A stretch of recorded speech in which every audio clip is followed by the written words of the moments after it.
အားလုံးတာလီကြပါအားလုံးပဲမင်္ဂလာပါ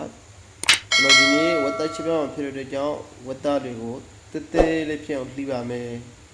ဝတ်သားတွေကိုတဲတဲလေးလှီးပြီးတဲတဲလေးစတဲတဲလေးပေါ့နော်တဲတဲလေးပဲစောင်းဖြစ်တဲ့ကြောင့်တဲတဲလေးလှီးပါမယ်အခုဆိုရင်ကျွန်တော်တို့လိုရှင်တွေပမာနဲ့ရတော့ပါပြီပထမအဆုံးအနေနဲ့ကျွန်တော်တို့ကြက်တန်ဒီကိုပေါ်ပေါ်လေးလှီးပါမယ်ပြီးရင်စပလန်ကိုလှီးပါမယ်အခုစပလန်ကိုကြက်တန်ဒီကိုလှီးပြီးဆိုရင်ကျွန်တော်တို့ဂျင်းရည်ကြက်တန်ဖြူရည်ငရောက်ကောင်းရည်ထေးပြီးတော့အကုန်လုံးထေးပြီးတော့ရိုးထုံးပါမယ်နော်ဒါကဝက်သားမှာထည့်မဲ့အစာလာတွေဖြစ်တဲ့ကြောင့်အခုဆိုရင်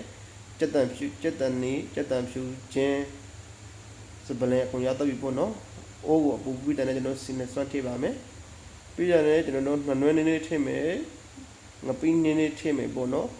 ပြီးတယ်ကျွန်တော်တို့မှွေပါမယ်အခုတော့ကျွန်တော်တို့ထောင်းထားတဲ့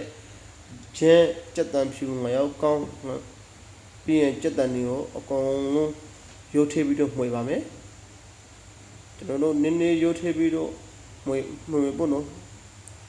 ဒီလိုမျိုးမှွေပြီးဆိုရင်ကျွန်တော်တို့ခုတော့ဝတ်သားတက်တက်လေးတွေကိုထည့်ပြီးတော့အကုန်လုံးမှွေပါမယ်ဝတ်သားတက်တက်လေးတွေကိုရိုးထည့်မှွေပြီးတဲ့အခုဆိုရင်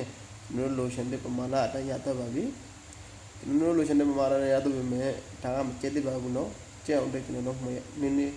ရှက်ရပါအောင်မယ်ခနာလေးအိုးအဖုံးလေးအောက်လိုက်ပါမယ်ခနာလေးအိုးအဖုံးအောက်ပြီးတယ်နဲ့ကျွန်တော်တို့အိုးအဖုံးပြန်ဖွဲ့ပြီးလို့ကျွန်တော်စားရည်ဟန်းရှမူကြီးထေးပြီးတော့စားရည်ဟန်းရှမူကြီးထေးပြီးတော့ကျွန်တော်နင်းနေပြန်ပြီးမှွေပါမယ်ပေါ့နော်နင်းနေပြန်ပြီးမှွေပါမယ်ဒီလိုလောက်စားကြည့်ကြဖို့လေးတိုက်တွန်းရှင်ပါတယ်အိမ်မှာရောက်မစအောင်တဲ့အရာပေါ့နော်အခုဆိုရင်အဲ့လိုထေးပြီးတယ်နဲ့ကျွန်တော်တို့ခုနောက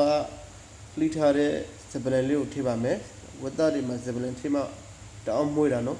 အဲကြောင့်ကျွန်တော်တို့ဇပလန်ထိပြီးတာနဲ့အဖုံးလေးခဏအောက်ထားပါမယ်ကဲအခုဆိုရင်ကျွန်တော်တို့လိုရှင်တဲ့ဝတ်သားလေးရတတ်ပါပြီဒီမှာကြည့်ပါဝတ်သားဆော့ရှင်စရာလေးပါဒီလိုမျိုး